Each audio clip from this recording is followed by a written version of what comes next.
1절 말씀을 다시 읽어드리겠습니다. 하나님이 야곱에게 이르시되 일어나 베들로 올라가서 거기 거주하며 내가 내 형 에서의 낯을 피하여 도망하던 때에 내게 나타났던 하나님께 거기서 제단을 쌓으라 하신지라. 하나님께서 야곱에게 말씀하셨습니다. 야곱이 세겜성에서 큰 위기를 당하게 되었을 때 그에게 말씀하셨어요. 너는 베들로 올라가서 내 하나님께 제단을 쌓아라 라고 말씀하셨습니다. 20년 전에 형 에서의 낯을 피하여 도망할 때 꿈속에서 하나님을 만나 뵙고 그가 돌기둥을 세우며 기름을 부으며 하나님께 서원하지 않았습니까? 이 돌이 하나님의 전이 될 것입니다 라고 기도했는데 네가 하나님 앞에 서원했던 모든 것들을 지금 이행하라 라고 말씀하신 것입니다. 그래서 야곱이 오늘 본문 말씀을 보게 되면 베들로 올라가서 기둥을 세우고 전제물을 올려놓고 기름을 붓고 하나님 앞에 제사를 드린 것을 말씀하고 있습니다. 그곳에 하나님의 성전이 세워지게 되었더라 라고 하는 것입니다. 사랑하는 성도들이여, 성전이 무엇일까요? 성전은 우리 예수님께서 성전이십니다. 요한복음 1장 14절에 말씀이 육신이 돼 우리 가운데 거하심에 라고 말씀하고 있는데, 거하다라고 하는 단어가 우리 위에 성막을 치셨다라고 하는 뜻이에요. 하나님께서 인간의 몸을 입고 이 땅에 오셔서 우리 위에 하늘 장막을 펼치셨다는 거예요. 그러므로 우리는 이 땅에 살지만 하늘에 속한 자가 되는 것입니다. 예수님이 우리에게 성전이 되어 주셨다는 거예요. 여러분들, 성전은요 우리가 또한 성전이라고 바울이 말씀하고 있습니다. 하나님의 성령께서 우리 안에 내주하심에 우리가 하나님의 성령에 거하시는 성전이 되었다는 것입니다. 성전은요 또한 우리 가정이 성전인 것입니다. 남편과 아내와의 관계는 예수님과 교회의 관계를 보여주는 것입니다. 그러므로 우리는 가정 안에서 주님을 만나고 가정 안에서 하나님의 나라를 경험하게 되는 것입니다. 우리의 자녀들도 부모의 믿음을 계승하여 예수 그리스도를 만나고 주 예수와 연합하여 성전으로 세워지게 되는 것입니다. 우리의 가정이 참 성전으로 세워지는 역사가 있기를 주의 이름으로 축복합니다. 여러분들, 교회가 바로 성전인 것이죠. 교회는 그리스도의 몸이요 주님은 교회의 머리이시니 우리는 머리 되신 주 예수 그리스도와 연합하여 참 성전으로 우리의 생명샘교회가 세워져 가고 있는 것을 믿으시길 바랍니다. 여러분들, 참 성전은요 새 예루살렘이 성전이라고 말씀하고 있습니다. 이 땅의 교회는 지상 성전이고 하늘에 있는 새 예루살렘은 하늘의 성전이며 우리는 하늘의 성전이신 새 예루살렘에서 주 예수와 더불어서 영원히 거하게 될 것을 성경이 말씀하고 있는 것입니다. 그런데 오늘 본문 창세기 35장은 우리가 어떻게 이 땅에서 성전으로 세워지겠는가라고 하는 것을 말씀하고 있는 것이죠. 여러분들, 우리는 어떻게 하나님의 성전으로 세워질 수가 있는 것입니까? 2절 말씀을 한번 읽어보겠습니다. 야곱이 이에 자기 집안 사람과 자기와 함께한 모든 자에게 이르되 너희 중에 있는 이방 신상을 버리고 자신을 정결하게 하고 너희들의 의복을 바꿔 입으라. 2절에서 세 가지를 말씀하고 있습니다. 첫째로는 이방 신상을 버리라 라고 말씀하고 있습니다. 야곱이 처가살이를 끝나고 아버지 집으로 돌아가고자 할 때 라헬이 자기 아버지 라반이 섬기던 드라빔을 훔쳐가지고 나오게 됩니다. 이 드라빔이라고 하는 것은 가정의 수호신이기도 하고요, 라반이 점을 칠 때 사용했던 신상이었어요. 여러분들, 예수 믿는 신자가 우상을 섬기는 일이 가증하다고 말씀하고 있습니다. 예수를 믿는 신자가 자신의 앞일을 알기 위하여 점치고 미신을 숭배하는 것은요 얼마나 어리석은 것인가요? 여러분들, 귀신은 인간의 미래를 알 수 없다 그렇게 말씀하고 있습니다. 최후의 만찬 석상에서 예수님께서 12명의 제자들과 함께 떡과 잔을 나누실 때 사탄이 가룟 유다의 마음속에 들어가게 되었습니다. 그러자 가룟 유다가 최후의 만찬 석상에서 나와서 대제사장에게로 가서 예수 그리스도를 은 30에 팔아넘기게 됩니다. 여러분들, 만약에 사탄이 예수님의 마지막 운명을 알았더라면 가룟 유다를 미혹해서 예수님을 팔아넘기게 했을까요? 사탄은요, 예수님을 죽이면 모든 것이 끝날 줄 알았어요. 그래서 예수님을 십자가에 매단 것입니다. 그런데 십자가에 달리신 예수님으로 인해서 어떠한 일들이 일어나게 되었습니까? 예수님의 죽음은 만백성을 구원하기 위한 산제물이 되었더라, 이렇게 성경이 말씀하고 있습니다. 또한 십자가에 달리신 예수 그리스도는 죽은 자 가운데 3일 만에 부활하시고 승천하시고 만왕의 왕 만주의 주님으로 높아지셨어요. 원수 마귀는요, 이러한 예수님의 미래를 몰랐던 거예요. 예수님의 미래를 마귀가 알았다라면 가룟 유다를 미혹해서 예수님 배반하게 만들었겠습니까? 오히려 가룟 유다가 예수님을 배반하려고 할 때에 마귀가 말렸겠죠. 야, 네가 예수님의 제자라고 하면서 너 스승을 배반하면 되겠냐? 너 인간적으로 그러면 안 돼. 만류했을 거예요. 그러나 사탄은 예수님의 미래를 몰랐기 때문에 가룟 유다를 충동질해서 예수님을 십자가에 죽게 만든 것입니다. 여러분들, 귀신은 이처럼 인간의 미래를 모른다라고 말씀하고 있어요. 인간의 미래를 모르는 귀신을 의지해서 자신의 앞일을 알기 위하여 점치는 것은 얼마나 어리석은 일인가요? 사랑하는 성도들이요, 우리는 우리의 앞일을 오직 그리스도께 맡기고 믿음으로 살아가는 복된 은혜가 있기를 주의 이름으로 축복합니다. 이방 신상을 버리게 될 때 우리가 거룩한 성전으로 조성이 된다라고 하는 것을 성경이 말씀하고 있는 것입니다. 여러분들, 두 번째, 자신을 정결하게 하라, 그렇게 말씀하고 있잖아요.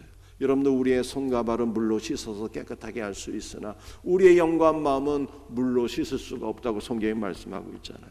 그래서 우주적 정결수가 되시는 그리스도만이 우리의 영과 마음을 깨끗하게 하신다고 하는 것을 성경이 말씀하고 있는 것입니다. 우리는 말씀을 통하여서 그리스도께서 흘리신 물과 피로써 우리를 정결하게 해주시는 은혜를 날마다 누리며 우리가 거룩한 성전으로 지어지기를 주의 이름으로 축복합니다. 여러분들, 세 번째로는 의복을 바꾸어 입어라, 이렇게 말씀하고 있습니다. 여러분들, 의복이라고 하는 것은 사람의 신분을 가리키는 것입니다. 사람들이 교회에 올 때요, 세상에서의 신분을 그대로 교회 안으로 가지고 오는 경우들이 있습니다.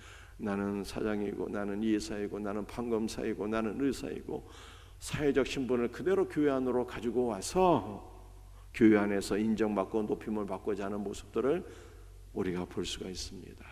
그러나 주님 앞으로 나올 때는요, 세상에서 입던 의복은 다 벗어버리고 그리스도로 옷 입어야 되는 것입니다.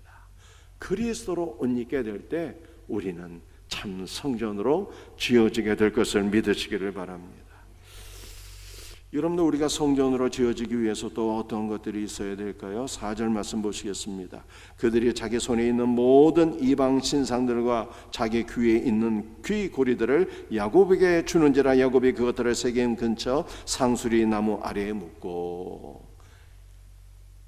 4절 말씀을 보니까 자기 귀에 있는 귀고리들을 야곱에게 주어서 야곱이 이것을 세겜나무 아래 묻었다, 이렇게 말씀하고 있습니다. 여러분들, 귀고리라고 하는 것은 장신구 아닙니까?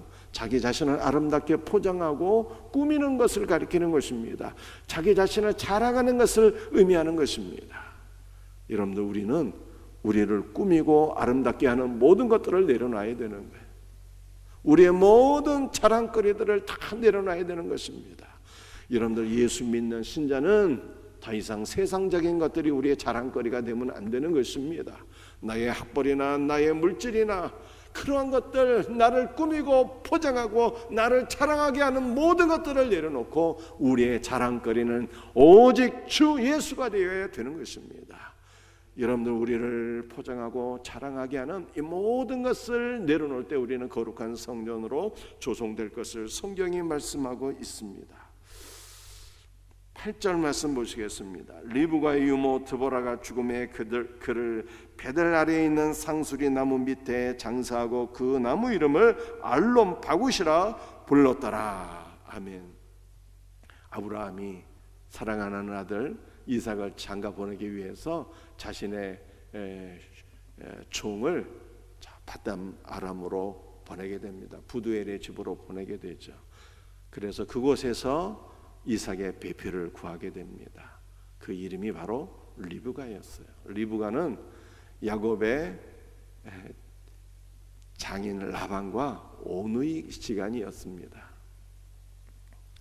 리브가가 자기의 집을 떠나서 이삭에게로 올 때 유모가 같이 오게 되었어요. 유모가.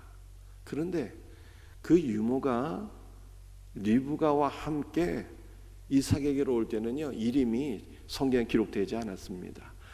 그런데 오늘 본문 35장에서 그 유모가 죽을 때 이름이 비로소 기록이 됩니다. 드보라라고. 여러분들 성경에 드보라라고 하는 위대한 분이 한 분 계셨는데요, 사사기에 보게 되면 여사사의 이름이 드보라였어요. 동명이인입니다.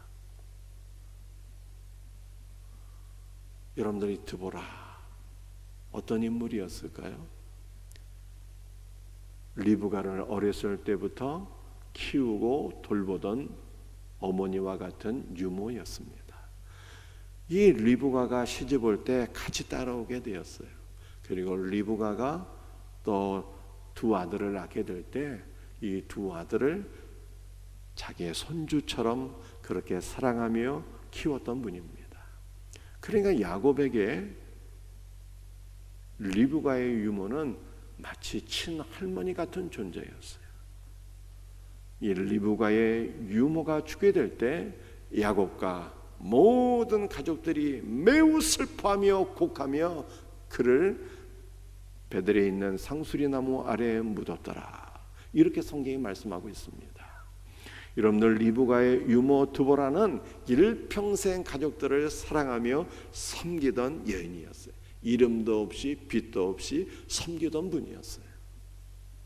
여러분들 우리도 바로 이렇게 섬기게 될 때 참 성전으로 조성이 되는 것입니다. 여러분들 우리 예수님은 어떤 분이셨을까요? 섬김을 받기 위하여 오신 것이 아니라 섬기기 위하여 오신 분이라고 말씀하고 있습니다.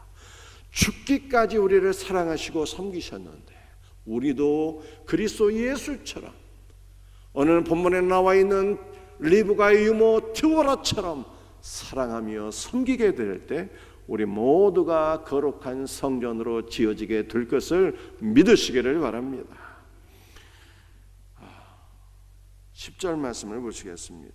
하나님이 그에게 이르시되 내 이름이 야곱이지만은 내 이름을 다시는 야곱이라 부르지 않겠고 이스라엘이 내 이름이 되리라 하시고 그가 그의 이름을 이스라엘이라 부르시고 하나님이 그에게 이르시되 나는 전능한 하나님이라 생육하며 번성하라. 한 백성과 백성들의 총회가 내게서 나오고 왕들이 내 허리에서 나오리라. 여러분들 하나님께서 야곱의 이름을 이스라엘로 바꿔주셨어요. 그런데